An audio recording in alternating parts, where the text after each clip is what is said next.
Good morning. So, hi, I'm Nancy Vandell. Welcome, everybody. I'm going to call the meeting to order at 9:05 and welcome Sarah Absher, the county, and welcome Mark, our NCAC chair, and welcome, of course, Susan Schoenberg, our um, wonderful member and chair of the Outreach Task Force. So, it's going to be an interesting meeting because three of our members are not available today. I think Michael was going to come in for the first half hour, but I don't see him. And the other two had other responsibilities today, so they are excused. But we still thought it would be a great time, Sarah, since you could make it today, to just go through the latest version of the pilot policies, procedures, and references, and we can kind of get your comments along the way as informational. So this will be an informational meeting as opposed to anything where we actually make decisions. And Mark, please feel free to speak up throughout this as well. I think it's actually going to end up being a really good meeting because just kind of going through, we've had a lot of updates over the last couple of weeks as well. So, um, in terms of the agenda, I think it's kind of going by the wayside, but I'm going to share it.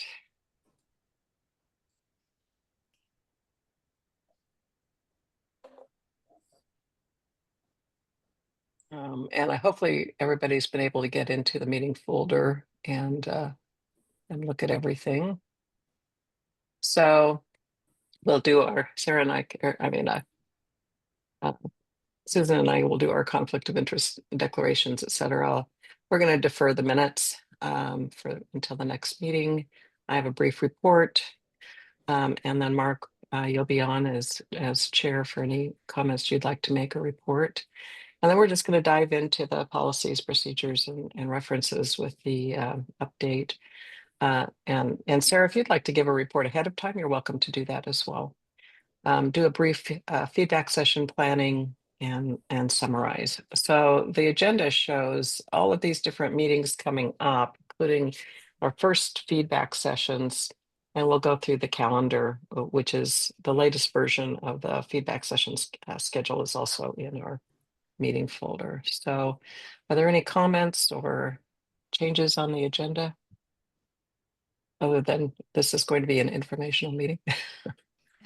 Okay, hearing none, we will just accept that. Okay, so I'm going to stop stirring for the moment. So I'm Nancy Vandell, chair. I have no conflicts. Susan, would you like to introduce? Yeah, sure. Susan Schomburg, no conflicts. And Susan is traveling, so Yeah. and she was able to make it. Excuse my backdrop. I'm in a hotel room. And we are recording. So, all right.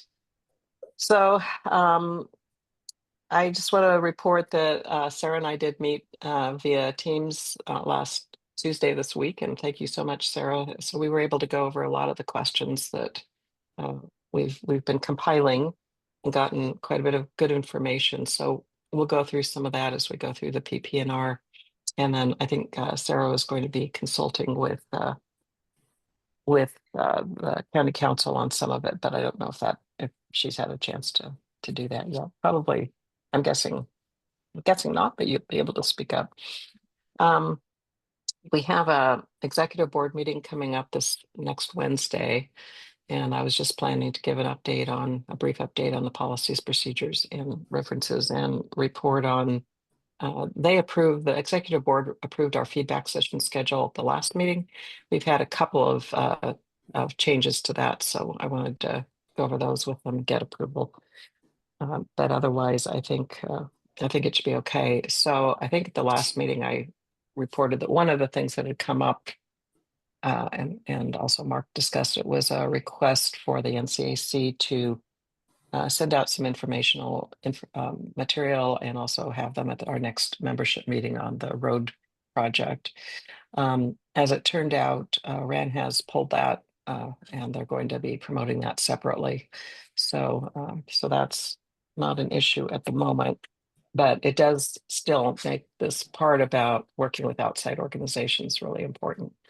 And there is an update on that in this last version of the policies, procedures, and references that Tom sent out yesterday and that is in the meeting folder. So I will mention that there are some things that have actually happened since Tom sent out that. There is a Rev 25.a that I will be showing today in the meeting that has just a couple of updates as well. So we'll be editing that as we go along just to be able to have comments for Tom, but it's not going to be an official edit. It's just going to be something that he'll be able um, to make changes to. And that's really all I have. So, Mark, do you have a report? Um, yeah, so um Rand got a hold of me, maybe it was earlier this week, I think. Maybe last weekend. And he said that they put out the email asking for donations for the road project after he, decided. I talked to him about pulling it. I can't remember when I talked to you, Nancy, but I did call him. We had a conversation about him pulling it and stuff like that. And so he did. And he agreed to kind of go the route of sending emails to NCA members and golf course members. And that's about 400 people is the number he gave me. He gave me an update 3 days later, and they were asking for about $13,400, I think, to finish the funding. And 3 days later, they had $33,000. Oh, wow. So And sounds like that was effective. so it was very effective, which is something I think we should remember, Mhm. that um, you know, and one donation was from um, no, Phil and Penny Knight. They Oh, funded 13,000 for it. They covered the whole cost with a check, and then all the other money was on top of that. that's awesome. Um, so somebody must know them, or somehow they're in the loop. Yeah, her sister-in-law lives in the village. Okay, Uh, okay. So yeah, the Penny Knight's sister lives in the village, yeah, that was very nice of and them. they have had a family place there for a long time that Okay, predates. Yeah, okay, yeah. okay. Well, that makes sense. So I think we should remember that, because I think that with these funding things that come up, I think there's other ways. I think it's proven that there's other ways for the community to generate funds if they want to do that, and that you know, um, I don't know that they need our 700 person emailing list to do that. So, um, but anyways, so that, let's see, I think that's the only, it's been a busy time with the school district. We're into the Mm. budget process and evaluation process. So I've been doing school district stuff, too. So, but I think that's it, Nancy. Okay, well, thank you for that That's update. awesome. That's Yeah, helpful. Yeah. yeah. And also, I'm just going to stop for a moment and welcome Michael, who has joined us, and certify a quorum at least for the time being. For the time being, yeah. Sorry to be late. I was practicing. I told Nancy that I am performing, well, pretty soon here. I'm going to be playing a piece by Ravel. And we meet once a month, this piano group, very accomplished teachers and concert pianists and so on. And it's a big deal. So I'll be leaving about 9:30, about 15 minutes. So it's good to see you. Sarah, it's nice to see your face. Welcome. And I'll pick up the recording, of course, and do the minutes for next time. I'll just go ahead and do the minutes, Michael. It's going to be an information only Yeah, meeting. okay, So okay. Yeah. I'm just going to do a quickie set of minutes and I'll send them out to you for Okay, review. all right. Well, So, that's great. I appreciate that. Okay, that's good because it's a busy week and I'm doing a eulogy and a piano piece tomorrow for a friend and a couple of things on Sunday. It's a busy time. okay, well, thank you for doing Yeah. the minutes from the last meeting, and we're just going to defer them until the next meeting when everybody can be here. Okay. So thank you. Mhm. All right. So, and I had mentioned before you came that this was going to be an information only meeting. Okay. And it'll be a All really right. good opportunity to review everything with Sarah and with Mark and really with ourselves too. There's been a lot of updates on policies, procedures, and Sarah has very nicely agreed to come to our next meeting where we can actually make some hopefully decisions and that kind of thing too with everybody. So thank you. So moving on, Jan, I know Sarah's been going through the budget process too, so I think she can relate to you, Mark. Mhm. So I think that's it. I'm just gonna, Sarah, would you like to say anything before we actually get into the PPNR? It's great to see everyone and it's great to be back. No, let's dive in. I do Okay. have a stop at 10:15, 10:30. The other Okay, I'm with you guys till then. that's great. Okay, so And it's nice to see you too. Yay. where did it go? Oh, okay, now I'm scrolling. Here it is. Okay. So can everybody see? Whoops, that's not it. Sarah.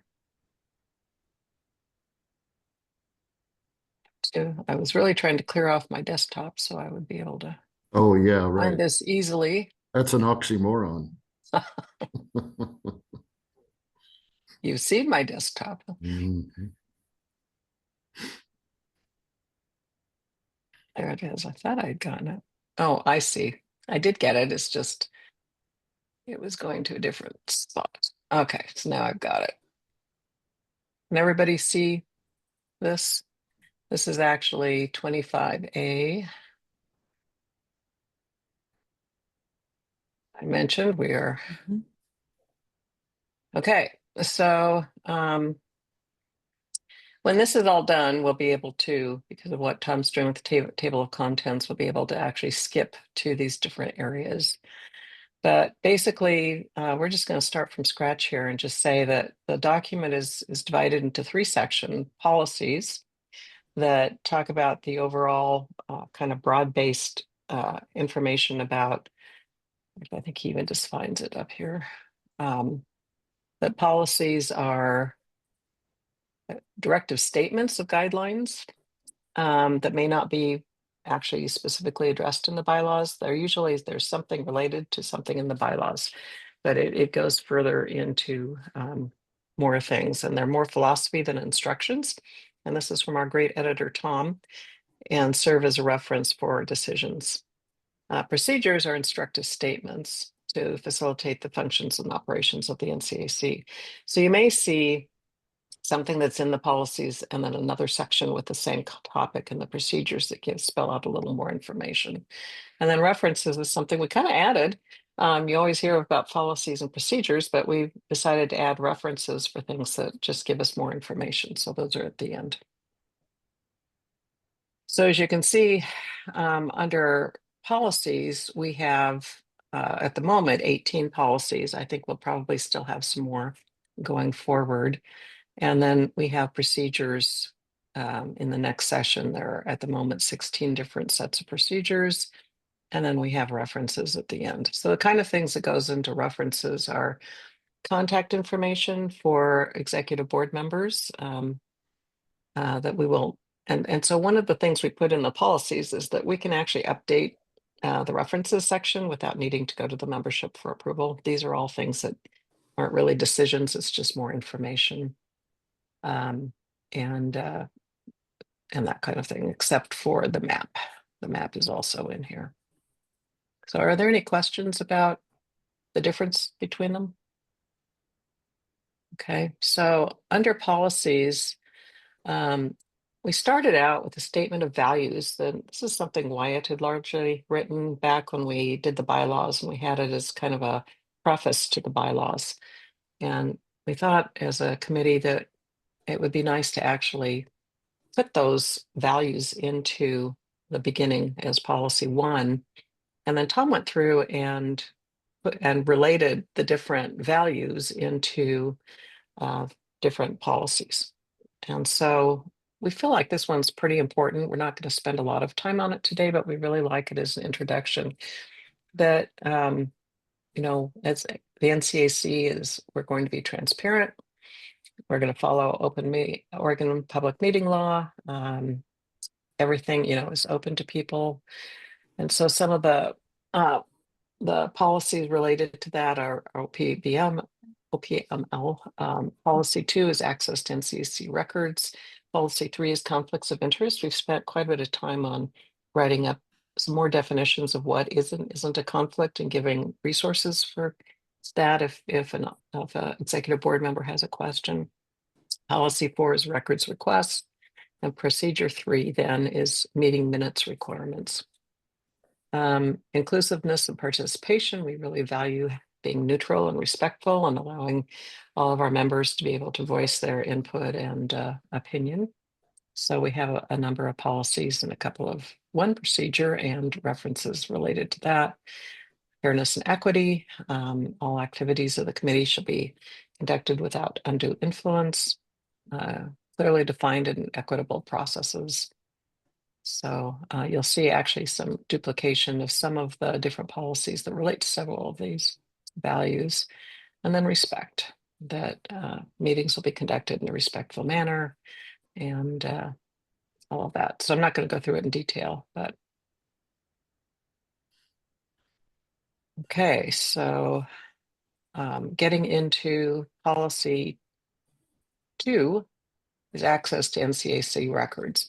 So Sarah and I talked a little bit about this. They're kind of two. One's is records request is policy 4, and then policy 2 is access to NCAC records. And basically we're saying all of our records are going to be available on our website. And by that people can be able to request for reasonable requests. We're also videoing our meetings, and all drafts of every document is accessible. So Sarah and I talked about this at our meeting on Tuesday about what is the record. Does the county have a record retention policy, and what do we do with our records, like when our videos fill up, our YouTube space and that kind of thing fill up. And so Sarah, you basically said do you want to speak to that? I could repeat if you want, but you're right here. No, so there's a couple of things that are happening. One of the things that Nancy and I talked about is that while I work on a larger digital record retention project, as long as the NCAC is keeping all copies of their meetings, all the documents on the website that are easily accessible to the public, my thought is that a records request will largely just be limited to, oh, you can find it here. And then if anyone wanted a hard copy or something like that of a document or a recording of a meeting, like on a thumb drive or a CD, which never happens anymore, but it may, we would just go ahead and do that through our office. And then Nancy, we would reach out and just say, hey, FYI, someone's asked for a copy of, this meeting. The only thing that I am concerned about that is not posted, and again, just to caution all committee and members and officers, is just please be mindful of your emails. Because if it's an email exchange with the county, I have that available, and hopefully, county council would not have to reach out to any of you to get your email account, access to your email accounts, but just something to always keep in mind. So in the interim, I think we're on solid ground, got a good process. The NCAC is excellent at retaining and posting everything online for public inspection. All of our meetings, the public, they're accessible. In the long term, because what has happened is that with the NCAC and a couple of CACs maintaining their own websites and doing work to maintain records and generate records outside of the department. I am working on a larger digitization retention program. All of our records have to meet Secretary of State retention guidelines. And so I actually have money put into our budget this year to start that retention and digitization process to build those record databases. When that happens, hopefully, if I can start getting the money and looking at some grants and stuff too, I will start asking the NCAC to share documents with me and what I can get off the website, and we'll just start downloading them. So not only will they then be on the CAC website, I'll have that digital retention as well. So that's the short term and the long term plan. Thank you. And one of the things that we talked about at our last meeting, I believe, is actually having in the policies, I don't remember if it's a policy or procedure, but having all of the executive board members having an email address that would be through the county, through the NCAC. So like right now we have a bylaws subcommittee email address that I try to use whenever I'm sending out anything related to the NCAC. And then that way it's not on my personal email. And so I think, Mark, we talked about that at the last board meeting, I think too, is setting up something like that. And we'll follow up further with Gary on setting up similar kinds of things so that board members are using if their official email address whenever they can. And then hopefully any records retention or any records request, no one would have to search our personal emails. And hopefully it wouldn't be necessary anyway, because we have so much on the website. But I think that will be helpful too. Okay, thank you so much, Sarah. Thank you. And then on the records requests, basically what Sarah said is that any records requests will be sent through the county and the county will handle it. And if they need to get to our emails, then they can. I mean, that would be a separate thing that the county can charge for handling records requests, but there's no mechanism for reimbursing any of us if we have to spend time on it. So it would just be our, a donation of our time, apparently. Is that correct, sir? Okay. So hopefully, as long as we're transparent, we all follow the same values that we've got listed in policy 1. No one will need a records request to that extent, but you never know.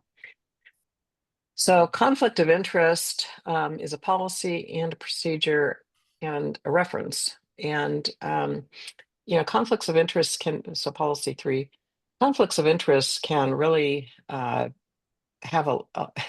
they're confusing. It's something that we blithely, did we just go up to Paul? Sorry. It's something that, seems on the surface like it might be easy to answer, but is this easier for people to see? But really, there's a lot of material out there with the Oregon Ethics Commission that's easy to read and understand. And Mark, I know you had said that you as a school board member can actually consult them more information.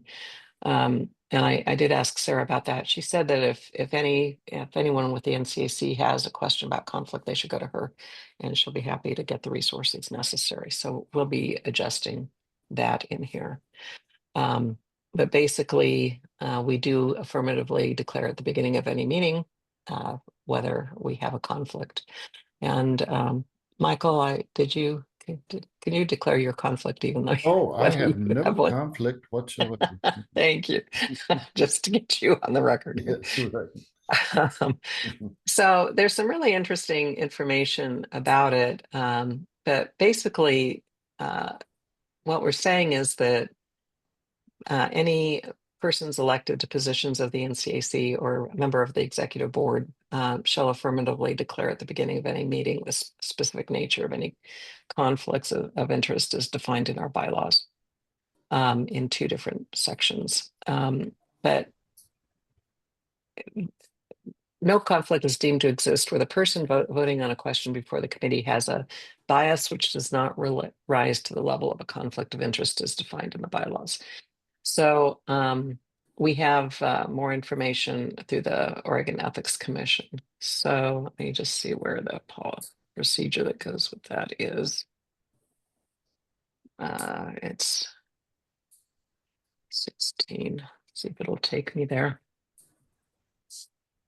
So a person declaring a conflict of interest shall describe with specificity the nature of the conflict and whether or not they intend to vote and or participate in the discussion on the question in which conflict exists.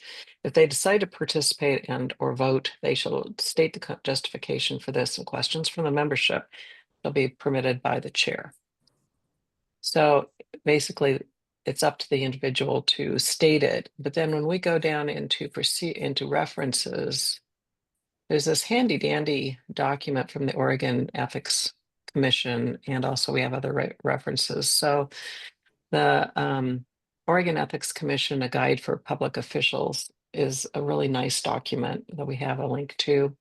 It's a little bit longer, but anyone that has a question, it really lays out, first of all, we are as NCAC members or as volunteers, we are still considered public officials. And so it lays that out, and it lays out what we do and what conflict is and when we can vote and not vote. This was a nice little chart that was in the Oregon Ethics Commission that Tom modified just strictly for we in our offices as volunteers. The overall chart includes some other types of public officials, but it goes into what constitutes a conflict, official action, financial impact, specific people, and an actual versus a potential conflict of interest. So it's a nice summary and what you need to do if you have a conflict. So we're providing those resources in there for people. Okay. So any questions on any of these first 4 policies? No, I would just say that for the conflicts of interest, it's really financial is what they kind of look for. I just had to do the form for, as a school board member, they require us to do it every year because we vote on things for school districts, contracts with vendors and things, and they just want to make sure you're not tied up with a vendor or you or your family aren't benefiting, which is really hard to do as a school board member. I've even asked them if you have investments with companies that the district is in a portfolio that the district's going to work with, is that a conflict of interest, and they said no. But I do think that, I do think it's probably going to be something going forward that the NCAC is going to want to watch closely. I mean, we used to have a STR that we ran, and we don't do that anymore for short-term rental. But if you had members, I don't know. I just worry that the perception could be there if you have officers or people on committees, and hopefully you do have STRs, that there's not any, that they're, everybody's clear about that, so that there's not any sort of, I don't know, problems with that. Michael, yeah. Yeah, Michael? your point is well taken that most of the time it's financial. Yeah. But there are times when it could be otherwise.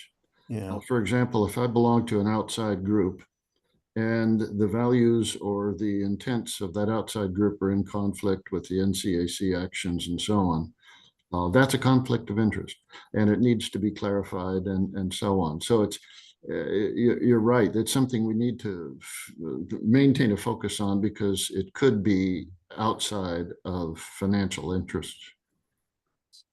Or a family member or whatever, Or a like family what member, Mark yeah, said. there. So it might be a good idea, actually, this might be something we want to think about adding, is at the beginning of the fiscal year, have a training for anybody that would be under this umbrella about what conflict is. It can be short. It could be like a special meeting of those people who are subject to it, which are our officers and committee members, subcommittee members. To just go a little bit over conflict of interest. So maybe actually I'm going to make a note, training. I think actually the NCAC is a little bit the officers are a little bit more insulated from this than school board members, just because Mhm. Right. school board members, the five of us vote on contracts and that's it. And then it's done. And it's through the school board. Whereas in the NCAC, the members vote and the board members can vote. And so Mhm. it's a little bit different, but certainly an officer could advocate for something that maybe they have some sort of, or I don't know, some benefit, or a family member might have a benefit, and that could be perceived as the perception could be that it's, they're trying to sway it one way for the members to vote, but Mhm. so. I gotta run. Thank you for your time. It's good to see you. Uh-huh. though. Okay. Have a good concert, Michael. Oh, See you in a couple I'm a weeks. little anxious, but it'll be good. Thanks. I'm sure it'll be great. Take Bye-bye. care. Okay, so surveys and straw polls are something that Michael and I are working on now, and Sarah and I talked about this a little bit as well. So we're gonna defer that one. So definition of urgent meetings. Susan and I worked on this. I'm going to actually do a clean copy here.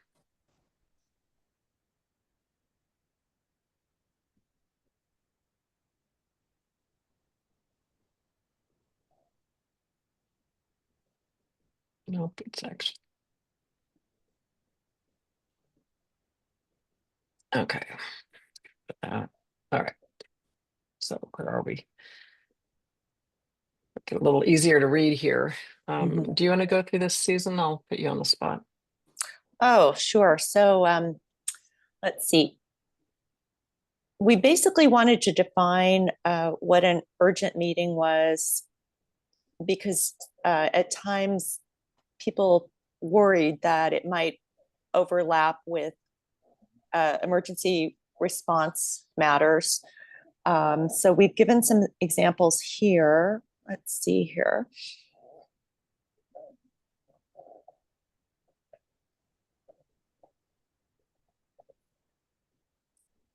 I noticed that you added this, Nancy, since we spoke, and I think this is really good about changing the bylaws to say time sensitive and or a critical situation or issue. Are you suggesting instead of saying urgent by that, or just adding it to what we have in the bylaws? That's a good question. I'm gonna have to go back and look at that because that may have been something that actually that I don't know if I did that or if Tom did that. Tom might have, yeah. Mhm. Anyway, we're suggesting that urgent meetings should be rare. We prefer to be able to give sufficient notice to the membership and have them be special meetings instead. However, we've given examples of when urgent executive board meetings can be called, and they're in the bullet points there. Oops, it became fuzzy all of a sudden. Maybe my iPad, I don't know. Is it No, fuzzy it's on probably you? me. It's fuzzy. I was Either it's that fuzzy or for I everybody. need an urgent Is eye that doctor better? appointment. No, I'm sorry about that. I was actually going to check the bylaws, and looks like when I do Oh. that, the screen sharing didn't. Oh, so anyway, so is it back now? Is it okay? Yeah, it's Okay. completely I didn't good. realize that would happen. Sorry. No worries. I thought it was my eyes. So in the bullet points, we address three reasons for when urgent executive board meetings can be called. First is to determine whether an issue warrants an urgent membership meeting. And if not feasible, the bylaws authorize the NCAC chairperson to call the membership meeting on his or her own. Secondly, an important issue which arises scheduled between a regular executive board meeting and a regular membership meeting that should be considered for the agenda for the membership meeting. And thirdly, and hopefully will never happen, a large scale emergency which occurs within the NCAC area, requiring coordination with the emergency response teams within our area. And this is where we could make use of our 700 plus email list to quickly let people know what is happening. Now we go on later to describe, I don't know if I should stop here for a minute and ask if people have any other Well, ideas for urgent executive board meetings, anything we're leaving out. yeah, and Sarah, I was going to ask you because I went back to actually 3 different videos where we were talking about urgent meetings along with a bunch of other things, and you had a really good example of an urgent meeting, and I wasn't able to find that video. So if you're Oh, available, there was something you said in a meeting that was a great example of why an urgent meeting that had come up in the past. I cannot remember. Okay, I'll look for it. Both out there. Okay, yeah, it was great. I was going, but anyway, apparently, I when it came down to us writing this, I couldn't find it. So I think that this, though, I think the way that this is written, I think it looks really good. Because okay, I think they should be there. But, you know, it could be an urgent meeting due to a time limit. We have to respond to something. hmm You know, it could be, let's say that, you know, we're trying to get a grant for some work, that the county's applying for a grant on behalf of the community for some work. And all of a sudden, we've got this deadline, and I'm asking, you know, hey, can we have a meeting to talk about writing a letter that I can put in this grant application on behalf of NESCO? okay, Yeah, there's all, I would say the emergency management reasons are probably going to be in the sense of urgency, which are the most urgent. hmm Yeah. Yeah, and I would say with that, a deadline arises for a grant. I'm just using that as an example, but hmm I think it's important, as Nancy and I talked about in community engagement policy 8, this would be specific to something that was county driven, because hmm you cannot apply for, there's not a, yeah, there's some stickies in there we'll probably talk about later. yeah, okay, But I think it looks wonderful. okay, great. Oh, the FEMA deadline. That's a great example. Maybe that was the one that I used. No, it was that one I actually knew about. This was an earlier one before FEMA came up, but yeah, that turned out Yeah. there were some. That was a good example. Okay, Thank did you want to finish up, Susan? Then Yeah, so then we further defined what an urgent membership meeting would be. And the example just given is the FEMA deadline, which was occurring before a general membership meeting. And so that was deemed something that was very important so that feedback could be given to the county in a timely fashion. okay, thank you. So now we're handling requests for time on the agenda. We actually have, and we sent that. Oh, I think what happened on this is Tom decided to combine policy 7 with policy 8. Okay. So his feeling was that, and handling requests for time on the agenda really fit into community engagement. So the stuff we wrote, Susan, has been embedded into policy Perfect. 8 and also a related procedure. So this has been updated quite a bit. I show the tracking here.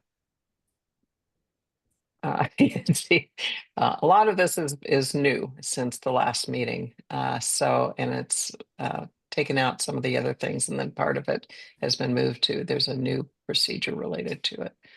So I'm just going to stop the markup for now.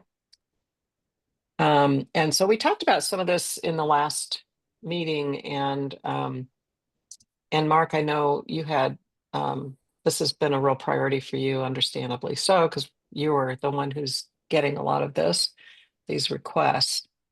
And so basically, I don't think a lot has changed, but we have received a variety of requests from outside organizations to communicate information or partner on activities or promote the work of the outside organization. And so the request may be for inclusion in the NCAC email notices, placement on the NCAC website, or agenda time at an NCAC meeting. And so that's where policy 7 got folded in. And so the policy provides guidelines. And all such requests should be submitted to the NCAC executive board by emailing, blah, blah, blah, blah, and then procedure. he's got it down there, contains the criteria for accepting the request. So it goes through the types of agencies that might contact us, including individuals, political campaigns, etc.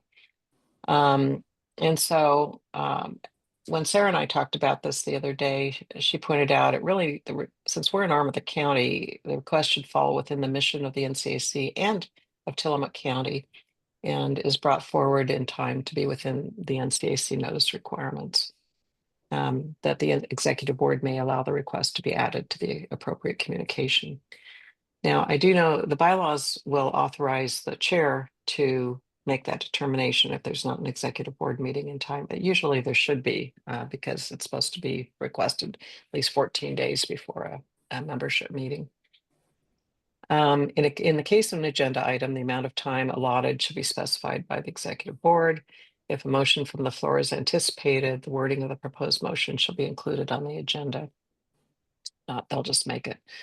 Request for political advocacy or a special case. If the request is political in nature, if it involves candidates, for example, a county commissioner, the executive board shall decide whether to hold a candidate forum. All candidates must be invited. The NCAC shall never endorse any candidate. And Sarah has said when we met Tuesday that that's fine, that as long as we have a neutral facilitator, et cetera, doing candidate forums is fine. If it involves the ballot measure or measures, the executive board must decide whether to accept the request. If it does, then representatives of all known sides should be invited to speak. A maximum of one speaker per position may be present for a time determined by the executive board. Questions from the membership are permitted. The membership may vote to oppose, support, oppose, or take no position on a ballot measure. Checking with Tillamook County. So Sarah and I talked about this, and basically, we're really, Sarah, please feel free to comment here. I don't think we're in a position to oppose a ballot measure that's been put up by Tillamook County. That would probably be inappropriate. And so we could vote to support it, correct? Or take no position. Could you weigh in on this a little bit? This is Yeah, I think because the CAC is an advisory body of Tillamook County, I don't think you take any position as a CAC. I think okay. So about it wouldn't be helpful at all no. to the county if we were to vote to support as a body. I think what it is, like Nancy, what we talked about was if the CAC wanted to host a candidate forum or a balanced information meeting, special meeting, the role of the CAC is nonpartisan, and to just be kind of the platform to receive and share information without taking a stance on ballot measures. It's just like the CAC can't take a stance. I can't come out and take a stance. We're all in that public official bucket together. Okay. So we have adjusted that. And as I'm making these edits, they'll show up on the markup for Tom. So, so we appreciate that input. And so when we get a request from the campaign, which is different from the county, even if it's a ballot measure the county has put on, we should be able to have representatives from the campaign come and talk about the ballot measure, but we should also invite any opposition that's known to come in as well, or not. Yeah, you want to have a balanced. Again, our job is to receive and share information. So if you invite one, you need to invite the other. Everyone needs to be invited. Okay. The Oceanside Neighborhood Association has hosted forums before. And what they do is they just make sure that all sides have an opportunity to represent their viewpoints at those special meetings. If somebody doesn't get invited and doesn't show up, it's totally fine. Right. Okay. Mm-hmm. Thank you. That's very helpful. So basically, this is correct then, with the change that the membership may not take a position on a ballot measure. Okay, are they? I'm just going to change that to the NCAC. Okay. Proposals for cooperation with other organizations in applying for grants must include the following information: how the funds would be used and by whom, any responsibilities the grant requires of the NCAC. If equipment is acquired, ongoing maintenance and use of any equipment shall be specified. So Sarah and I talked more about grants. Any grant application needs to go through the county, and the county would be responsible for that. We're we're not really in a position on that, but we do have more in the procedures section on this.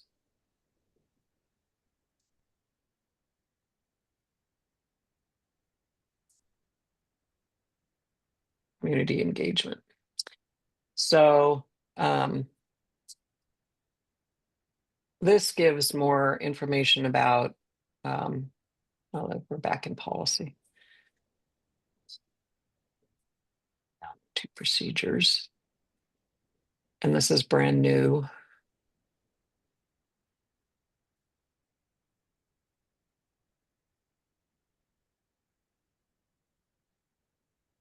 So I'm searching a little more for it.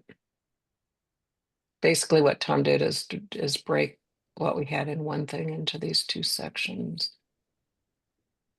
Request to the NCAC, procedure 17.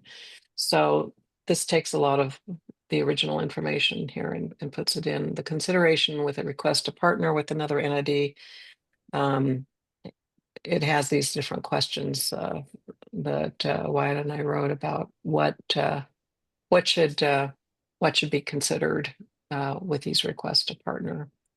And promotion request, what should those also be considered when deciding whether to promote. Tom did tell me that really having more than 3 levels of bullets is wrong. So I'm sure that's going to be edited. So he did not like our 5 levels here. But anyway, so I'm not going to go through this in detail because I know Sarah has to leave here shortly, but just something to review that we do have these different things. And Mark, some of this has changed a little since the version you've seen. So if you have a chance to look and comment, we'd appreciate it. And we can just send something to Tom and or me, and we can make sure it's included for the next version for the next meeting. Nancy, could I ask a question? Since Sarah's here and might be able to weigh in on this. There's something that's come up with the outreach task force that is in its infancy, and people have been very sympathetic when they've dialed into NCAC meetings and hear that we have so little money in our coffers, and they wondered what our procedures would be for being able to accept donations from membership for people who just might like to give money, say, to make sure the website is covered or certain little bills that come up. And I wondered if our hands are tied in any way, or if there's anything that we should be sensitive to as far as that. So I have,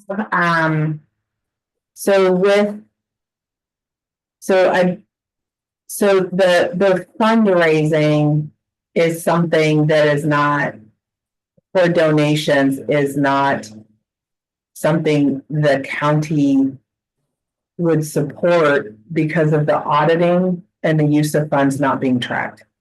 And whoever is responsible, we actually had an issue with that specifically in NESCO several years ago.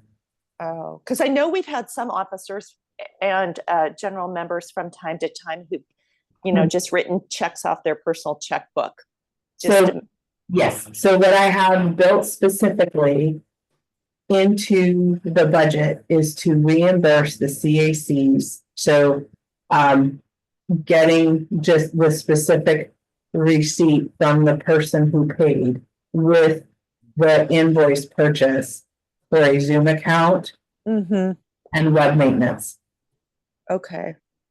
The rest of it I would have to do. So any flyers, any mailings, anything else, those would have to go through the county. Okay, so we cannot, then it sounds like, accept any donation of any kind by any member.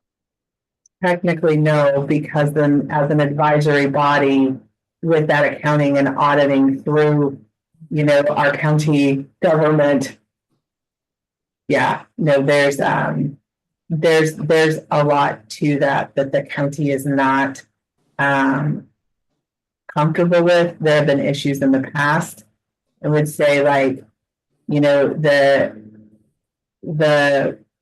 one of the things that happens in other areas is, like, if the NCA wanted to partner on, you know, sponsoring some community activities, that's a way that it could be done. But the CAC itself, it's like the Housing Commission doesn't take donations, right? Those all come through the county. What happens, and this is just a scenario, if there's not enough money in the checking account to cover a bill that is due, say for a website hosting, what should our procedure be as the NCAC? Send it to me. So we actually had this come up a couple of months ago, Sarah, and Chris had reported that, you know, we hadn't been getting the reimbursements from the county, and he needed to pay a bill. And so we went, there is a donation button on the NCAC website, and a number of us went in and put in money so that bills could be paid. And in that meeting, we had a couple of new members that were attending, and it was a board meeting. And so that's what Susan's referencing. And they said, wow, we'd like to help here. Exactly. Yeah. I'm happy to have the conversation with council and the treasurer again. I really Okay. your concern and folks' willingness to pitch in. It's just it could create audit issues for both of us in the future. Right. So we may need to put in a procedure that any such donations, like the donation button or something, instead of going directly to the treasurer, goes to, maybe we can talk about that offline, Sarah, Yeah. but where there's something where you guys can track it, Yeah. but we can maintain, you know, we're not looking at doing a big fundraising like the issue you're talking about from several years ago, but just Right. enough to be able to maintain operations. And we don't have a large budget. I think it's under $1,500 for the year, isn't it, Mark? Yeah, it's not But very big. Yeah. yeah, but just enough to, you know, where we're able to do what we need to do on that kind of thing. But I think whatever we do, we'll stick in something saying, you know, Tillamook County Director of Community Development will be consulted on any such action ahead of time, something like that. Does that sound good? Wow. It also makes me wonder if our treasurer should forecast the budget for the following year. I mean, I heard Sarah say she's working on the budget right now with Tillamook County. Is this something that the NCAC should be submitting before the Tillamook budget is put through, so that they know what our web hosting is? For instance, now that we're doing the Oregon Public Meeting Law, we're taking up more bandwidth on storage for our meetings, because we have different meetings that have to be archived. And so our storage costs are increasing, and we can't expect Sarah should know this because we're the ones that get the bills. But it would be helpful, I would think, for her to have knowledge of if our website hosting or website storage bills are increasing to comply with Oregon Public Meeting Law. Then she would know to ask for slightly more money in the budget for us. So I've already turned my budget in, Susan. They were due last Friday, and they've been going through refinements, but I can't make any adjustments. Right. I would love to bring that forward, that information to share when I do my presentation, because I could potentially ask for an adjustment if it's because I've got, you know, Nestlin and then a handful of others. So if you guys want to send me that information, I will be presenting the budget the first week in April. So that's when presentations are. And I'm just thinking going forward, we may want to have it in the procedures section when the budget deadlines are, I mean, when the deadline would be for, you know, say next year for the NCAC to know to get this information in. So, so that we're not in a deficit situation where we don't have the money to pay, and then you know, the county hasn't budgeted because we didn't give them the information. Yeah, we can add that in. I think in the past, Sarah, you've said that the county will give $300 a year for expenses, and then we can come up with the money for the rest of the expenses. So I'm hearing that that may be changing. I budgeted more than that for everybody. Okay, great, great. So, so we will. That's really good, Susan. We'll set some stuff up in the procedures for Chris to make sure that the budget is sent not only for all of us, but to not Chris, but the treasurer to Sarah as well. So, would that's probably Mark best to go through the chair rather than having Chris send directly to Sarah, correct? I would send them directly to me. Oh, okay. All right. So I think this is something we'll talk about at the executive meeting next week. Yeah. I don't know what happened a couple of years ago about fundraising, but I don't know. I mean, I think that what we've seen is that um, Nescoin has an ability to raise funds very quickly. And I mean, the mail carrier, uh, you know, GoFundMe Mhm. thing was, I think I heard a number like 10,000 and they were only looking for 5,000 for that one on that GoFundMe page. And then this one with the paving is another example. And so I do think I'm pretty cognizant of the money issues that money can create for organizations. And I agree with Sarah about tracking it and accounting for it. And we're not equipped to do that, to be honest. Um, we're just not equipped to, I don't know. I mean, Chris is an accountant. I mean, I shouldn't say we're not equipped. Chris is very, very able to do that, but the organization itself, I don't think has structure to do that. And I do kind of worry about that, you know, going forward. I think everything involves money. It always does. And we're an advisory body and we advise the county. And so the more you creep into areas of fundraising or letting funds or accepting funds, it gets really murky really quick. And I'm in agreement with Sarah about trying to keep that very, very separate.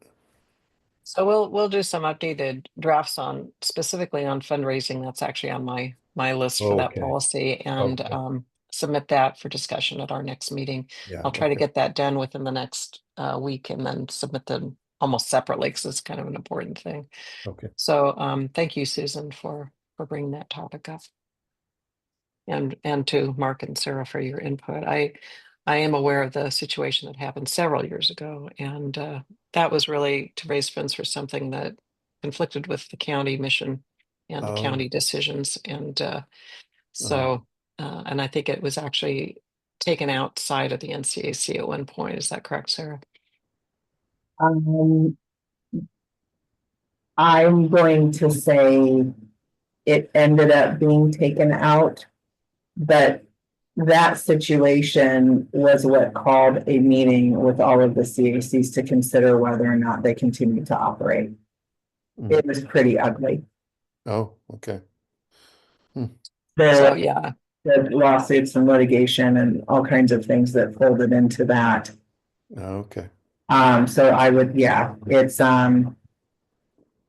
just, I think, Mark, to your point, I really appreciate what you're saying about the murky waters and just that clear delineation, you know.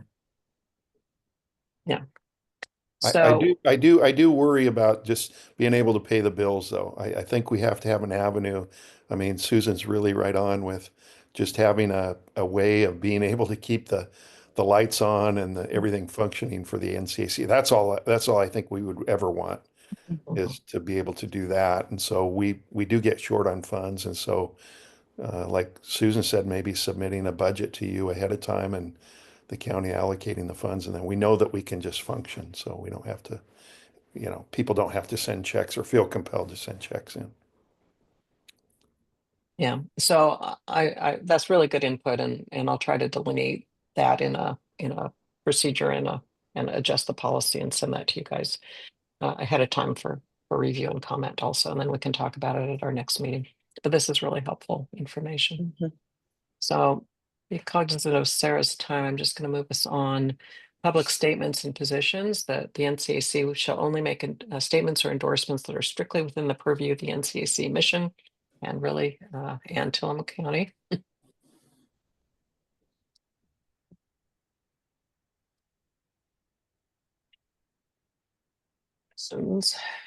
As defined in Article 2 of the NCAC bylaws. Is there a mission statement somewhere else, Sarah, that we should refer to here? Uh, I don't think so. I can look and see. Will you make a note on that for me, Nancy? Okay.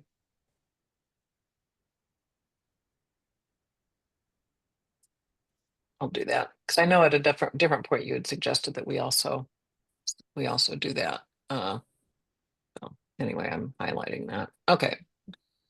I'll send that out. I'll look at the video after this too and just make sure it's helpful or reiterating. Proposals by members shall be brought to the executive board for consideration. If the executive board believes that such a statement is within the limits of the NCAC mission, it shall bring the matter to a vote of the membership. The NCAC shall never take a position on candidates for public office or ballot measures.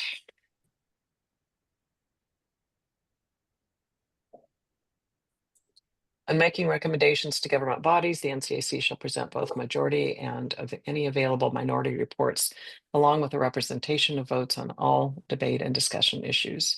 Such reports shall include a fair representation of arguments on all sides of the issues. It shall. Okay. All formal studies and reports shall be archived and available for public access.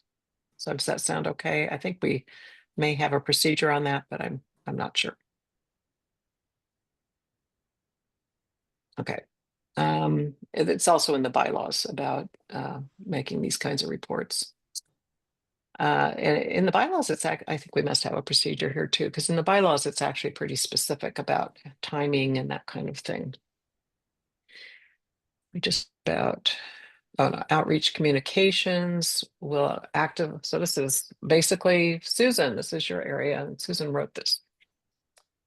Yeah, it basically our big push is to increase awareness of the NCAC, and we're starting by making a one-sheet flyer that can be posted in various spots identified through the NCAC area. First being the Nesquin Provisions Community Board, which Mark got permission for us to post on their bulletin board. So that's great. And then we're looking at some other ideas. There's a glass display at the Nesquin Golf Course, and you might be able to display there. South Beach has a covered central mailbox area, and we're trying to identify other areas that have protected areas where something could be posted. I'm actually going to look at laminating these one sheets because that would protect it from the elements if it wasn't protected. We're trying to create awareness of we're in our infancy. Let me just say that there are aspirations that we have to try and get eyes on the fact that we have elections, but it's primarily right now through, I would say, the website and the emails that go out, where possible other venues are actually engaging. And I know Mark has done this guest articles in the Nesquin Community Association newsletter, which goes out, and have an idea to generate more attendance at meetings by having guest speakers come.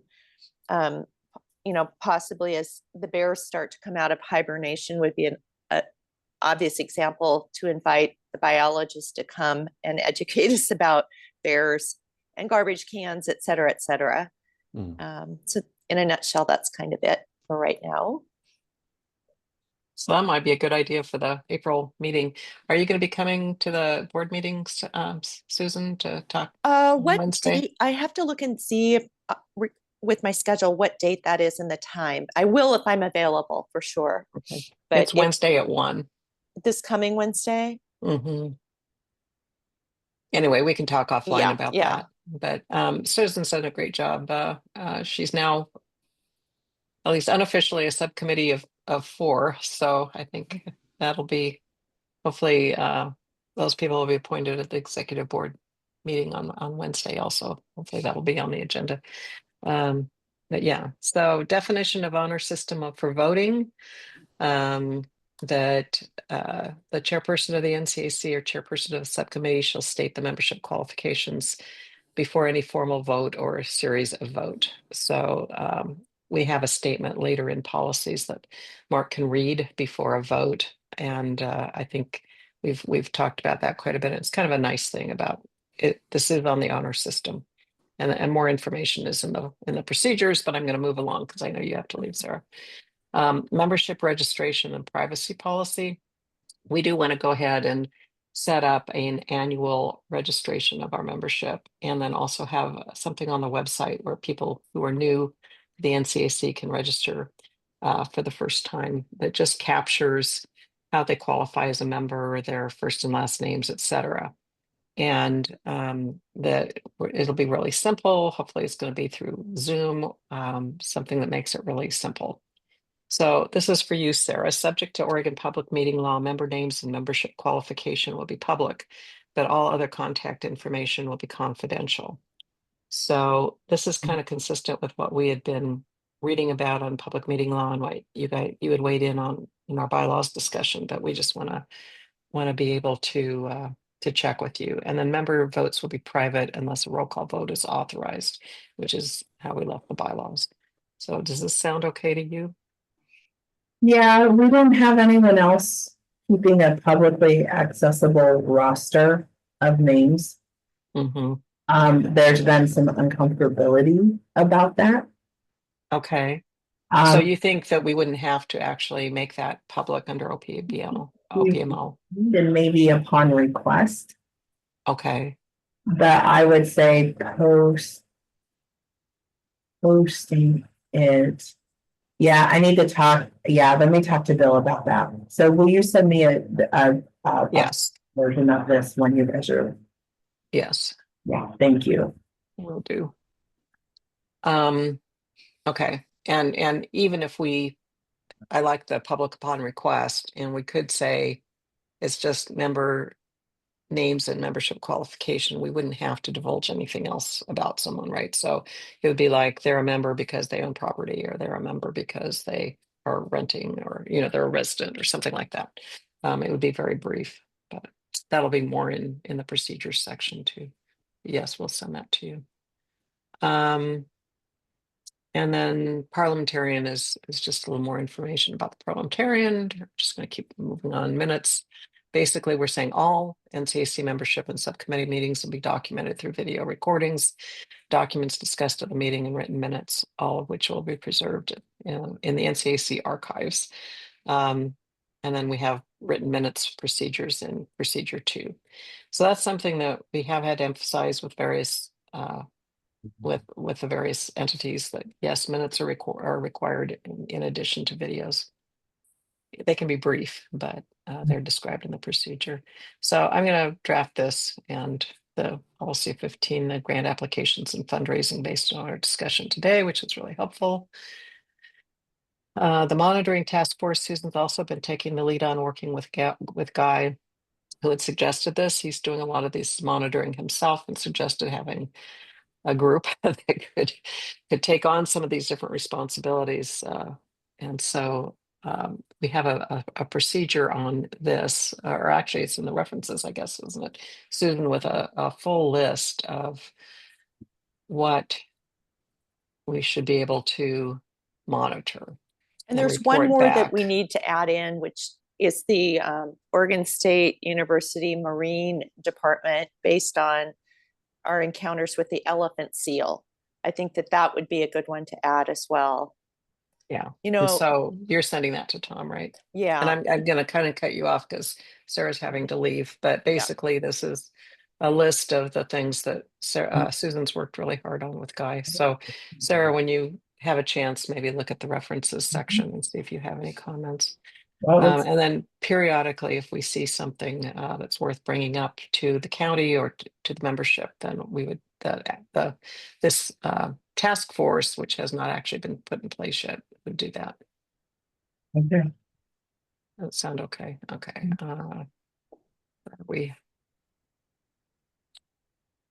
Okay. Updates to the references section. We're saying that the updates to the reference section, with the exception of the map, can be done with the approval of the executive board and do not require a vote of the membership. It's just basically references. Use of name or title. This is Wyatt's idea, that which is great, that no officer or member of the NCAC shall use the name of the committee or position therein for purposes unrelated to the businesses or purposes of the NCAC or its subcommittees or task forces, except in, and then listing, you know, where we would, you know, specific things that are authorized. So we just don't want someone going up half-cocked using the NCAC's name. Not that anyone would.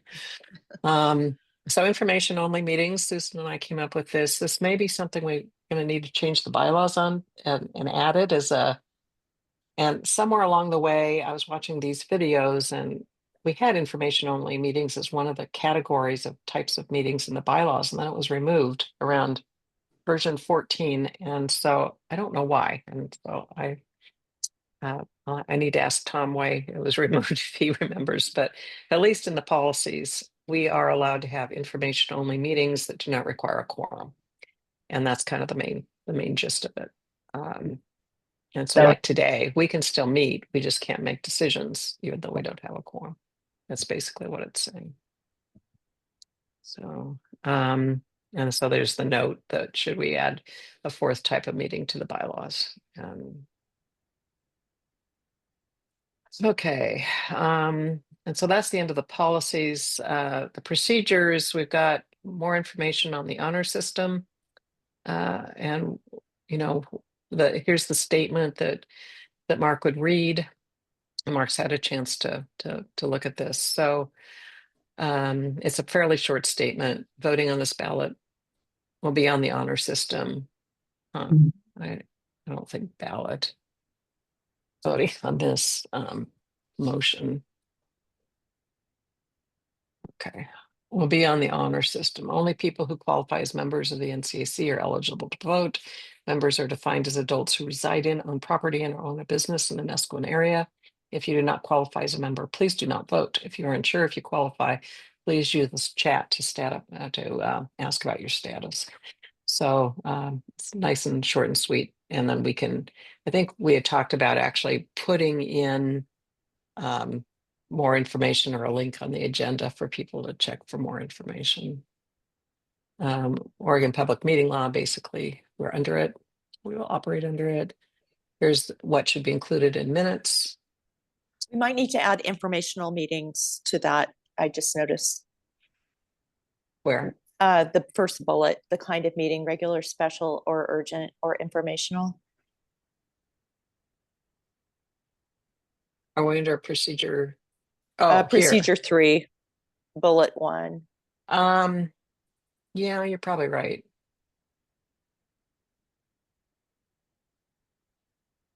Thank you.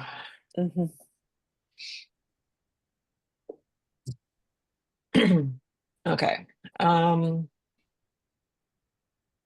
then changes to the bylaws, we're basically going through, expanding a little bit on what's in the bylaws itself. And roll call voting. So this is a question, Sarah. And I think what we've decided, I think you and I talked about this on Tuesday, and basically, we cannot really question. We're just going to keep it with the honor system. And if somebody votes that we don't think should, it's probably just not appropriate to say, hey, how are you a member? We certainly cannot go back afterward and try to change the voting based on somebody voting who's not eligible. That is correct. Yeah. that really honor system is honor system. So I think that's probably keeps it simple for all of us. If we know that someone's voting who doesn't qualify, maybe we could put in the procedure that we talk to that person offline after a meeting. Mhm. So would that be an appropriate thing to put in a procedure and say who would do that? Like I would think it would be the chair. What do y'all think? That makes sense to me. I kind of think, I kind of think if you had a vote where there was I think they do this politically if it's close, a close vote on an issue, within, I don't know. You have 100 Yeah. votes total and the vote is, 45 to 55 or 48 to 52 or something like that, that you maybe, you would go back and you would sort of certify the vote, and you go back and Mm. get I mean, because I mean, if it's a vote of 100 votes and it's 90 to 10, it may be a different issue than if it's 48-52 or Well, something like that. I don't, you raise a good point. If it's something that's really controversial and somebody yeah, brings in a slew of people who aren't right. officially members, that might be an exception where it would be important to raise that. You could even ask people to certify how they're a member, but And then if, you'd let them vote that day, just on the honor system, but you would go back and look at, I don't, it takes some time, but I could see on a vote that's very, very close and, I don't know, maybe somebody voted and they shouldn't vote and somebody knows that. And then and it's like, well, what's the NCAC going to do? Are they just going to let that stand or are they,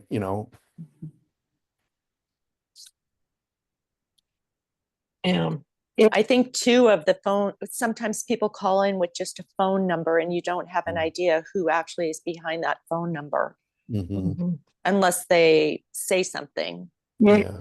can ask, so you can say, we'll go to the phone numbers at the end. So, and then usually what we do is just the last 4 digits. Can you please identify yourself for the record and how you vote? Okay. That could be a good Yeah. procedure to include, I think. Like, It would almost be something that would be nice to say before every election, just like you're talking about the honor system, where you would say, the chair would say, any votes that are within whatever the percentage you want to make of, you know, approval or denial, whatever, if they're close votes by whatever measure you say, you would say that before the vote so that people would know that if it's a close vote, we're going to look at the voting record, Mhm. We might do so a then roll it's call like, vote at that point too. yeah, I don't know. I don't I know, don't just know. something to consider. mhm. I think, that, you know, STRs are, a big issue if there's any. I don't know if you're ever going to vote on an STR issue again, but whatever. I could see some things coming up that, With the community plan or yeah, something maybe like the that. community plan or something, that they get really close and I don't know. I'm just Mhm. throwing it out there. I mean, maybe it's something for the executive board to talk about. Yeah. No, it's Maybe really, if we have time on the agenda, maybe we can bring this up Yeah. on Wednesday, Mark. Okay. But at the very least, it seems like we could designate someone to talk to the individual Yeah. afterward. Mhm. And you guys, I do need to run. So, Okay. your So, updated version. well, thank you so much for coming, Sarah. And there's more here in the procedures, but you have it. And we're going to be sending out, I'm sure, a draft 26 here pretty shortly. And oh, there is one thing that I'm going to stop sharing. I'm going to send you also that's on removal from office. It's completely updated from what's in version 25. So I'll send that to you because I think that was something for you to send to the attorney that we talked about. Mhm. So And it's in the folder, meeting folder, for those of you who want to see it now. It's in there, but that's kind of a key one that might actually come up. So thank you very much for coming, Sarah, and for your time on Tuesday. And we'll look forward to seeing you on at the next meeting. And then Sarah and I went over the feedback session schedule too. So I think we're good on that. So thank you, thank you, thank you. Good to see you guys. I'll see you soon. Take care. So Mark, would you like to go over that removal from office or any other things in the document at this point? Sure. I mean, I look at it if you. Okay, Yeah. let me share it.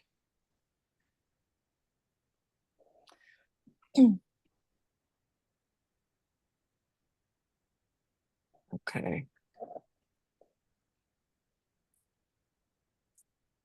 What just happened? Oh, it's just, huh. Oh, no, here it is. It just moved. All right.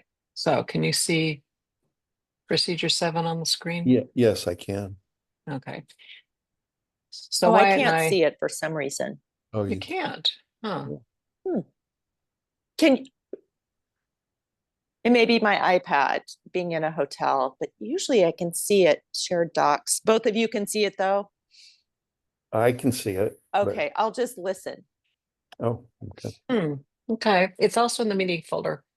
Susan, if you want to go in there, it's procedure 7 in the meeting folder. Okay. I've got this up because it's a Word document. I can make edits. I think I might but do they- something but the else. Okay. I've got Um, it. I went from gallery view to just speaker view and I was able to see it Oh, now. okay, great. That's what it was. Great. So basically, we think Wyatt made a really good point that the bylaws have it set up that any executive board member in Article 4 under officers, any executive board member may be removed from office with or without cause by a 2/3 vote of the membership attending a membership meeting, and a 14-day notice of the proposed action shall be given. And then in Article 7, which is subcommittees and task forces, states subcommittee or task force members may be removed from their position by the executive board for any reason determined to be in the best interest of the respective body. So subcommittee members are elected by the membership and task force members are appointed by the executive board. So it creates a situation in which subcommittee members in the bylaws could be removed by the executive board, even though they've been elected by the membership. Mhm. And when Wyatt and I were talking, we thought, gosh, it should be that whatever body elects something should be the body required to remove them from office. We don't know if that's actually in Robert's rule, but it just seems to make sense. So we think that's going to mean a bylaws change. And we figured as we were doing the policies and procedures that we're going to need a few little tweaks anyway going along the way. But I think probably at the May meeting, we'll include some minor like this bylaws changes along with adopting the policies, procedures, and references, if that's okay.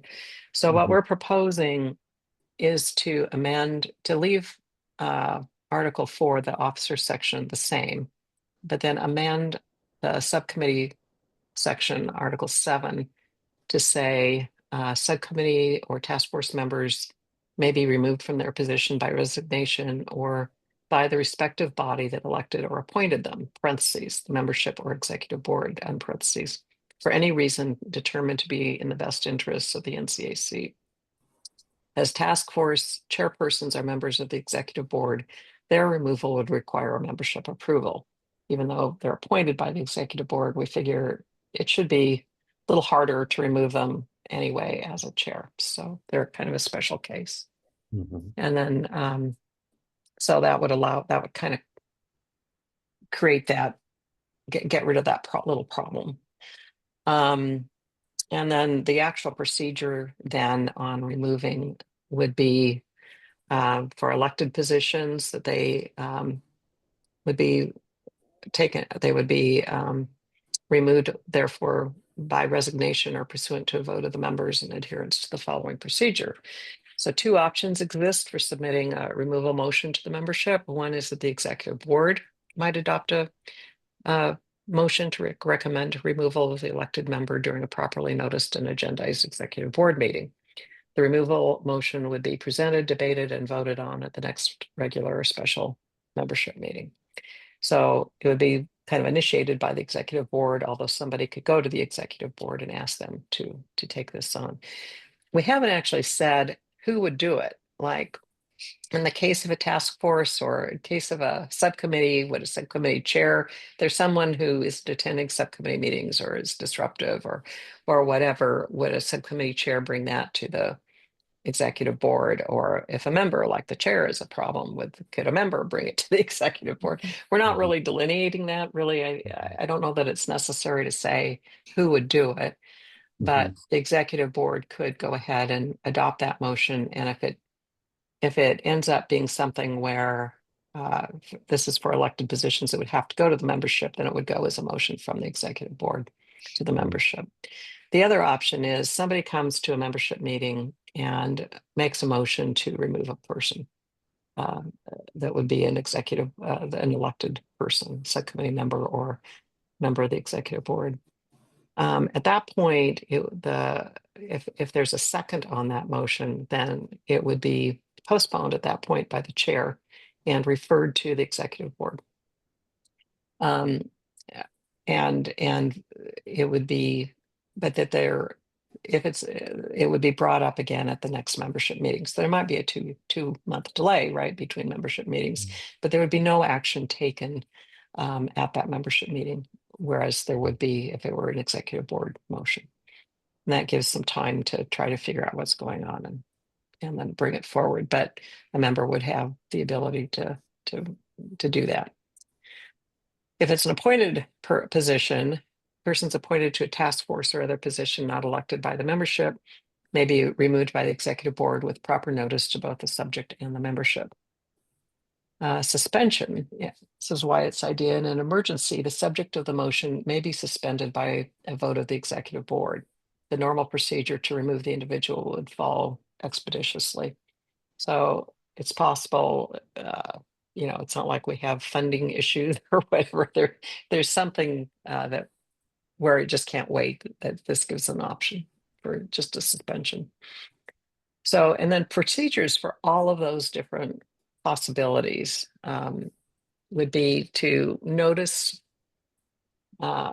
that a motion would be coming to remove shall be included in the agenda published in advance of the relevant meeting, whether it's executive board or membership meeting, and shall specifically state in detail the substance of the motion to be voted on. Notice of any regular or special meeting at which the motion will be voted on shall specifically include the substance of the motion for removal and be published as provided in procedure 17. Advance notice of the motion agendized for any meeting at which the motion will be voted on shall be emailed to the subject of the motion with proper notice so that they're aware that this is coming up. Prior to a vote on the motion, the subject will be given an opportunity to address the membership and answer questions of the members, or in lieu of thereof, provide a written response to the motion to the secretary to be read at the meeting. I think Tom is going to be editing this or executive board.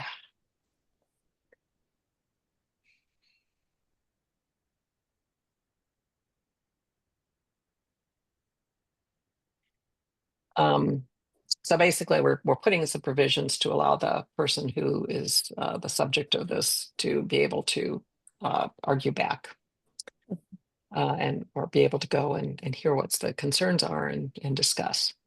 A 2/3 majority vote is required to adopt the motion, and which is in the bylaws for the elected members, and we think it should be the same for task force members. Removal from office should be effective immediately upon the passage of the motion at the deciding body meeting.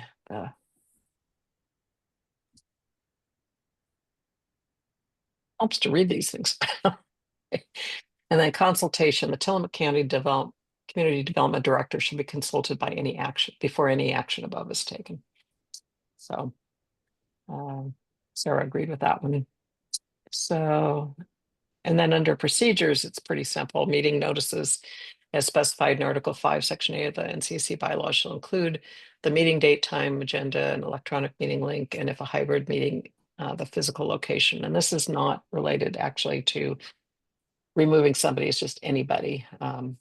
There are notices, notice of openings for nominations, submission of applications, or existing vacancies shall be posted on the NCAC website as soon as feasible after they are known or received. So that's for you, Sue. We should probably actually add that to the outreach. Well, and I was task force wondering stuff, too, as far as the upcoming elections in April, if Candace should send out an email about, if someone's interested in being considered to submit, because have we sent something like that out? Has that been sent out? It's been happening for at least 2 or Okay, 3 months. But okay. that if anyone's interested, they should Mhm. contact info ad, I think. Okay, Because at that point, the outreach task force wasn't really set up. So okay. probably at some point we should have them contact info ad, I think. The secretary usually monitors that and could Mhm. send that to the outreach person. And so if you're able to make the executive board meeting, since it's so new, we probably should discuss that, or you could call Gary, and Mhm. if that's okay, Mark, to have any of that information sent to Susan. I know, Susan, you've been out talking too. So Yeah. anyway, how does that sound to you guys? Good, good. Okay. I would hope that Awesome. you don't have to use that really. Very much so. I Very, agree. very rarely. It's just in there, but you Yes. never really have to use it. But Yes. We agree. yeah, Mhm. And it was put in the bylaws basically because Robert's rule says if you don't have something in the bylaws, you have no mechanism for removing anybody, Yeah. period. But we thought, gosh, we should have something saying what to do. So, yeah. um, but you're right. We hope we never will. And Yeah. I would think that the main time we would ever need to would be if people just aren't participating, they're not showing up. And so Right. Mhm. at that point, probably we could talk to them and say, hey, do you really want to be part of this? There are ways to handle it first. And maybe that's something we should add in at the beginning. Talk to the person, see if you can straighten things out before you Mhm. have to set this in place, right? Mhm. I do think maybe that's something the chair could do is to, you know, is to have a conversation with a subcommittee chair Mhm. or I think first of all, I think of the well, the right steps to go through. When I think about a school district, you're supposed to try and resolve it at the lowest level, right? And so, Mhm. you know, a teacher who has a grievance would go to the principal, and then if not, then they might go to the assistant superintendent, and then they might go to but you start at the lowest level. So if it's a member on a subcommittee, it would be the chair of the subcommittee that would talk to that Mhm. person. And then if that didn't change anything, then the chair would hand it off, of the subcommittee might hand it off to the chair of the NCAC. And Mhm. so then there's been a couple of levels of conversation before it gets more serious. So, Yeah. In so fact, I think anyway, I need to start Mhm. change tracking here because I didn't do that. always trying to resolve it at the lowest level. Right, right. Mhm. No, as I'm reading this, I'm thinking, why don't we have this in here? Okay, so let me get change tracking now. And now with the bylaws and the committees and the organization that we have, I think we're in such a strong place. I mean, when we started, almost a couple of years ago, none of this really, I don't know, the chair kind of did everything, but now you have some Mhm. some Hmm. subcommittees in place, some strong chairs, you have some real good organizations, so it should be much easier. Yeah, yeah. No, that's great. So, okay, so thank you. I'm going to stop sharing there. And did you want to continue going through the document, the two of you, or do you want to kind of read it on your own? What would you like to do? I think I can read it. Um, Mhm. I'm just gonna share it again.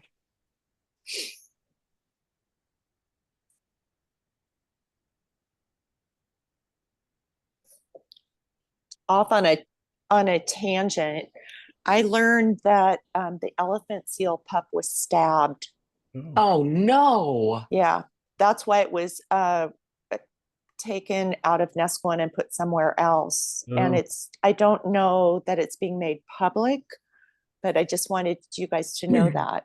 Hmm. They were superficial wounds, Oh, but anyway, well, Who could do something like that? My goodness. exactly. Yeah. Oh, Hopefully it's getting good care and Hmm. gonna be okay. Yeah. yeah. Goodness sakes. Okay, so I'm just gonna. Where are we going down?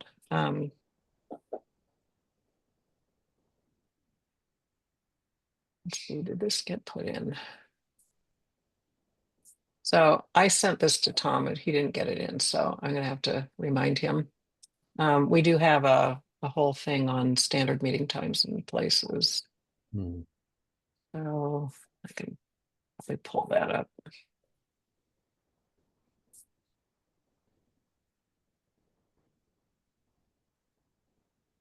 I had a lot of things for Tom, and his grandson's been visiting, so okay, let me start it.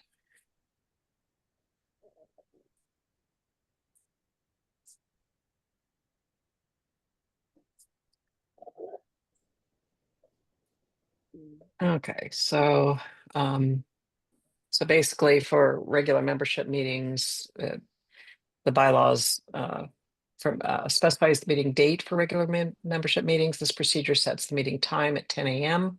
The meetings will be conducted via Zoom. Change to the time may be done by the executive board with at least 14 days notice to the membership. For the bylaws, a hybrid meeting, Zoom and in person, may be held with proper notice. Bylaws say it has to be at least Zoom. Regular executive board meetings. The executive board should meet on the fourth Wednesday of each month at 3:30 p.m. via Zoom unless otherwise scheduled by the executive board with proper notice to the membership. So that's kind of where we've ended up, Mark. It's something that's very easy to change Yeah. whenever we want to, but Yeah. it just gives a starting point. And then special membership and executive board meetings and urgent membership and executive board meetings, subcommittee meetings and task force meetings should be scheduled and held as specified in the bylaws. Probably doesn't even need to be in there, but just refers people back. So it's pretty simple. Any comments? My only comment is, do we need to add in informational meeting? Um, Or would that be considered I think it'd be a special membership. membership? Yeah, I kind of think it would. I'm just wondering if we should put informational only meetings into special, except it could be into regular like we did today. Today's a regular meeting, but we've made it informational. Um, yeah, I need to go back and figure out why we took it out. But anyway, I think having it in the P&P of having information, basically the whole point is you could still hold a meeting without a quorum. You just can't make decisions. So I think that's all we're noting under informational meetings. Okay. So do one more here real fast and finish up the policies and procedures. So still writing executive board cancellation rules.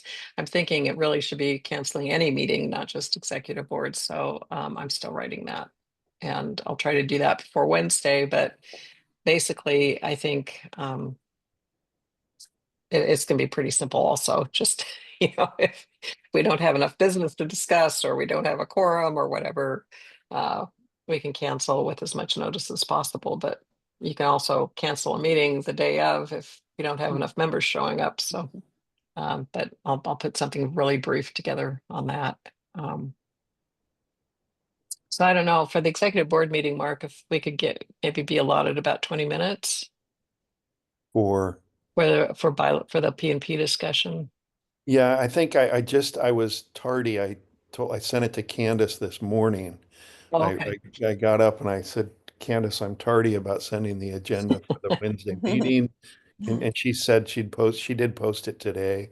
So we'll just expand that. I think I just Okay, put 10 minutes is what I put, but we'll allow time, so. well, sounds good. Thanks. Yeah. And I think survey stuff we're still writing, NCAC archives.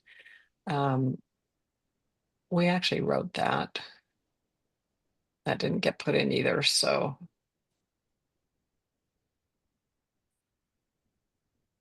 So anyway, we'll get that added in. And then we want to be able to have a general section on notifications, Mhm. notices called for. Oh, that's actually procedure 17. Okay, numbers have changed. So the one Mhm. that we just read that we called procedure 17 is actually procedure 15 and has not, Tom didn't have time to get that put in, but we just went through it. So it's actually now 15. That's the problem with the numbering, keeping up. Conflict of interest is basically, I think we've gone through that. Request to the NCAC. On this, Mark, just, feel free to Mhm. have a comment on any of this that you'd like to, So one either thing I now would, or, yeah, one thing I would say, and this is just a general comment. I look at Article 2 all the time or or I have when requests come up, whether they're political or Mhm. fundraising or whatever, or CERT trainings or anything. Right. And there is a catch-all there. I think the last one in Article 2 there is, or any other uh, Yes. deemed important by the NCAC. So, you know, I think that going forward, I would hope that that definition is going to be determined by the executive board and not by a chairperson Mm, alone. mhm, I've found a lot of comfort in working within the executive board and having more heads around those questions than just one. mhm, And I just think going forward, that's going to be the strength of the NCAC is using these bylaws and following these bylaws and not trying to expand the mission of the NCAC beyond what it's supposed to do. And so anyways, that's what I would say. I mean, you look at that and there it could be really it could be up for suggestion under Article 2, but you have to have Mhm. a group defining that. And That's a great point. mhm. so, Okay, noted. I'll go back and I'm going to create a list of bylaws amendments, and that'll be one I think it's an easy one to add also. And okay. also, I guess it would be under the job description for the chair also that Yeah. we could change that again. Thank you. That's a great Mhm. suggestion.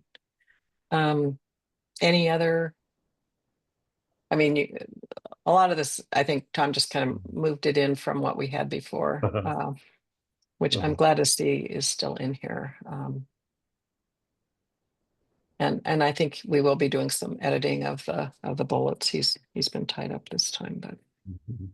and then the references, we want to put in contact information for the executive board meetings and our members, excuse me. And by contact, we don't want to have personal phone Mhm. numbers. It'll be assigned NCAC emails and that kind of thing. And the nice thing about that is that as people change, the email system would change over automatically to the new person, or not automatically. It would have to be done by the secretary, but people don't have to know who the person in the slot is.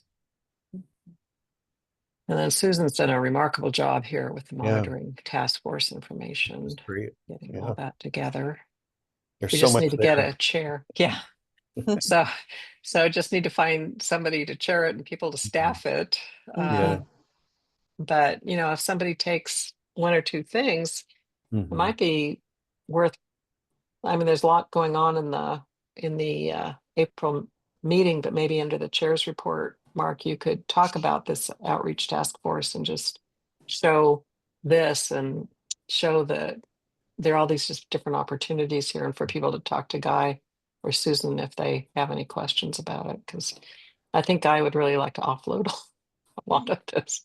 Yeah, I mean, I think it's great, Susan, you're working with Guy and putting all this together. And I have to believe that with the community plan and the new House bill or Senate bill regarding middle income housing, Mhm. there will be new houses built, um, as I'm hearing, probably east of the Highway 101, a bunch of them. And so water and sewer, and these things are going to be big things to kind of watch as those come online.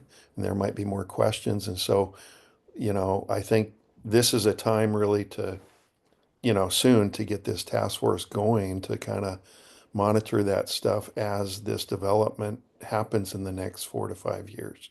Where on east of the 101 will it be?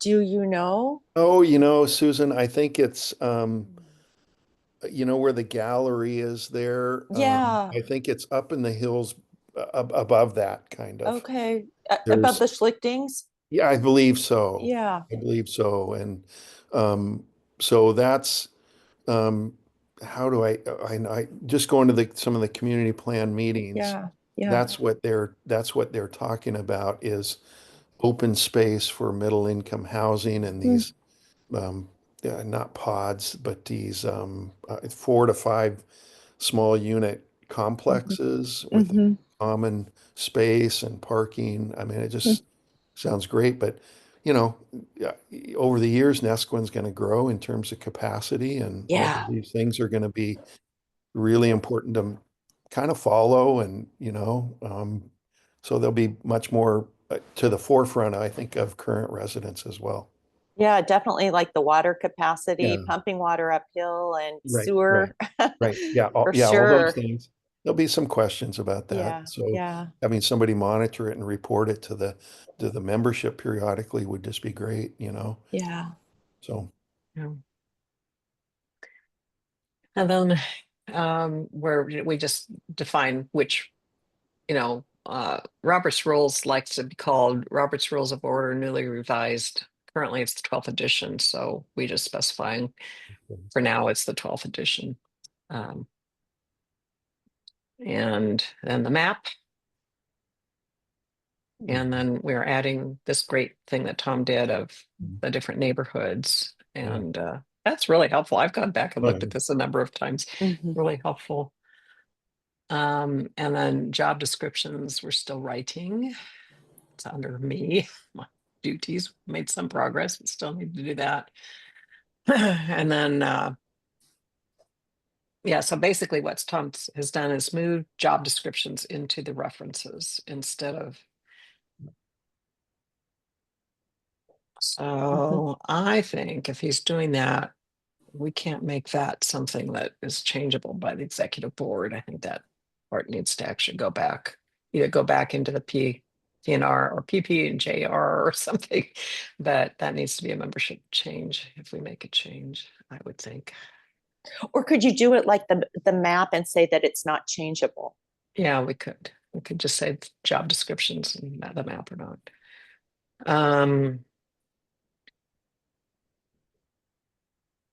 Oh yeah, we're listing the steering subcommittee because it's not. So it's an ad hoc subcommittee, not a standing subcommittee. So we're defining it.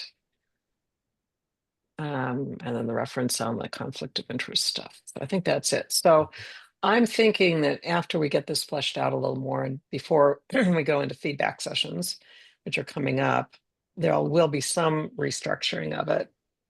I'm guessing, I have to talk more with Tom, but to make things that are like meeting oriented, put together. I'm not really sure. So we'll have to see what makes sense or not. I mean, if he's got this table of contents where you can get to the right thing, it's not right now. He doesn't have it live on the PDF version, but he will, I'm sure. Otherwise, I think I talked with Sarah about the feedback session schedule, and she's able to make almost all of those. Let me share that.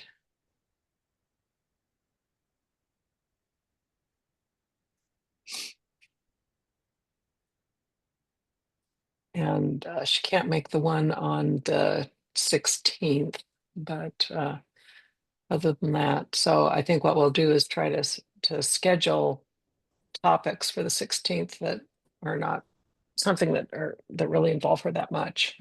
And Tom and I are going to sit down and talk about how to divide this up between now and the next meeting. We'll have a better idea of how we're going to present this.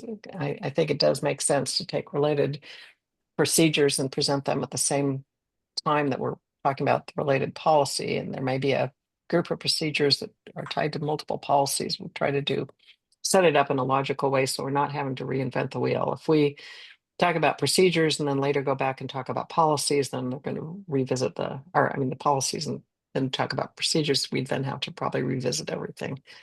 So I think I misspoke at the last meeting and I said that the Saturday meetings were going to start in the afternoon. They're not. They're starting at 10 in the morning.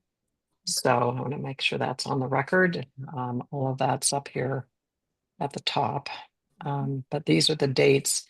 We really don't have any idea how many people are going to attend, how many people are going to be interested, but I am putting together an article for the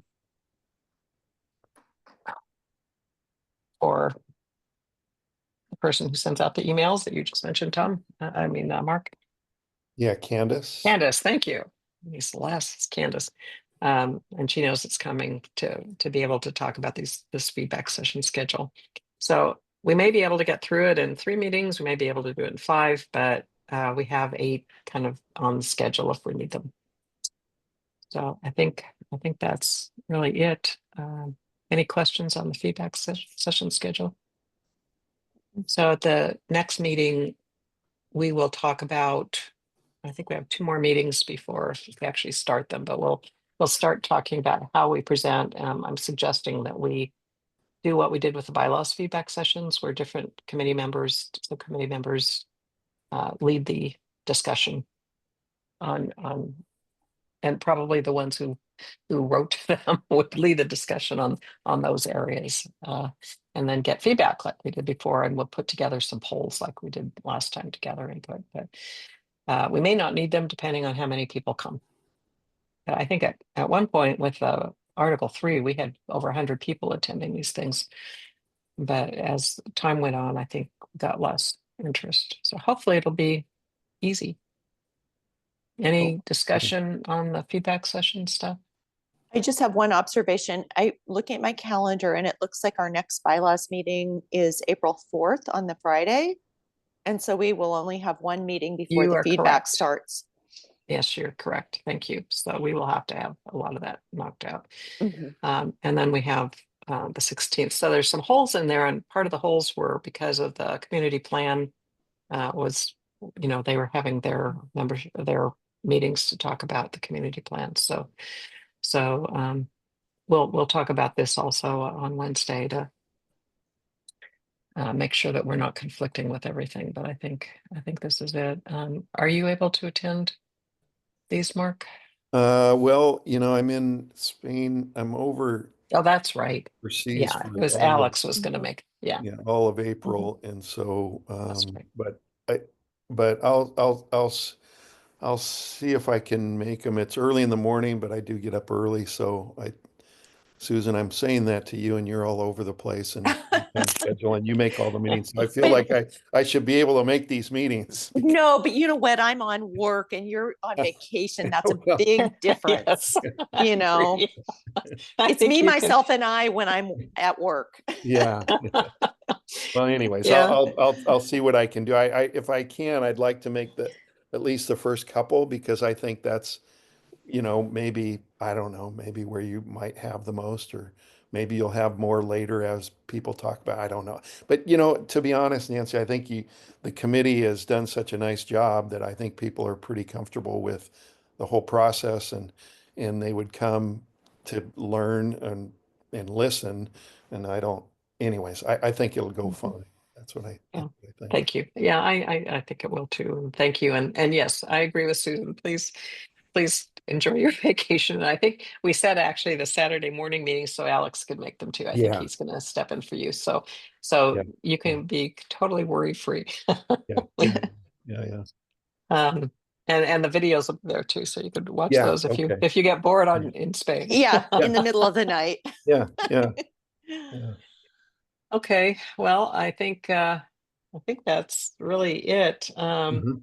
Does anyone have any other comments? And I don't. I haven't been contacted about anybody showing interest, and so I don't know. I guess I'd have to ask Gary if I would think he would forward that to me if somebody had inquired, but it'll be interesting to see kind of what happens on the day of the election. yeah, a couple of us are working on that, so Okay, good. Okay, good.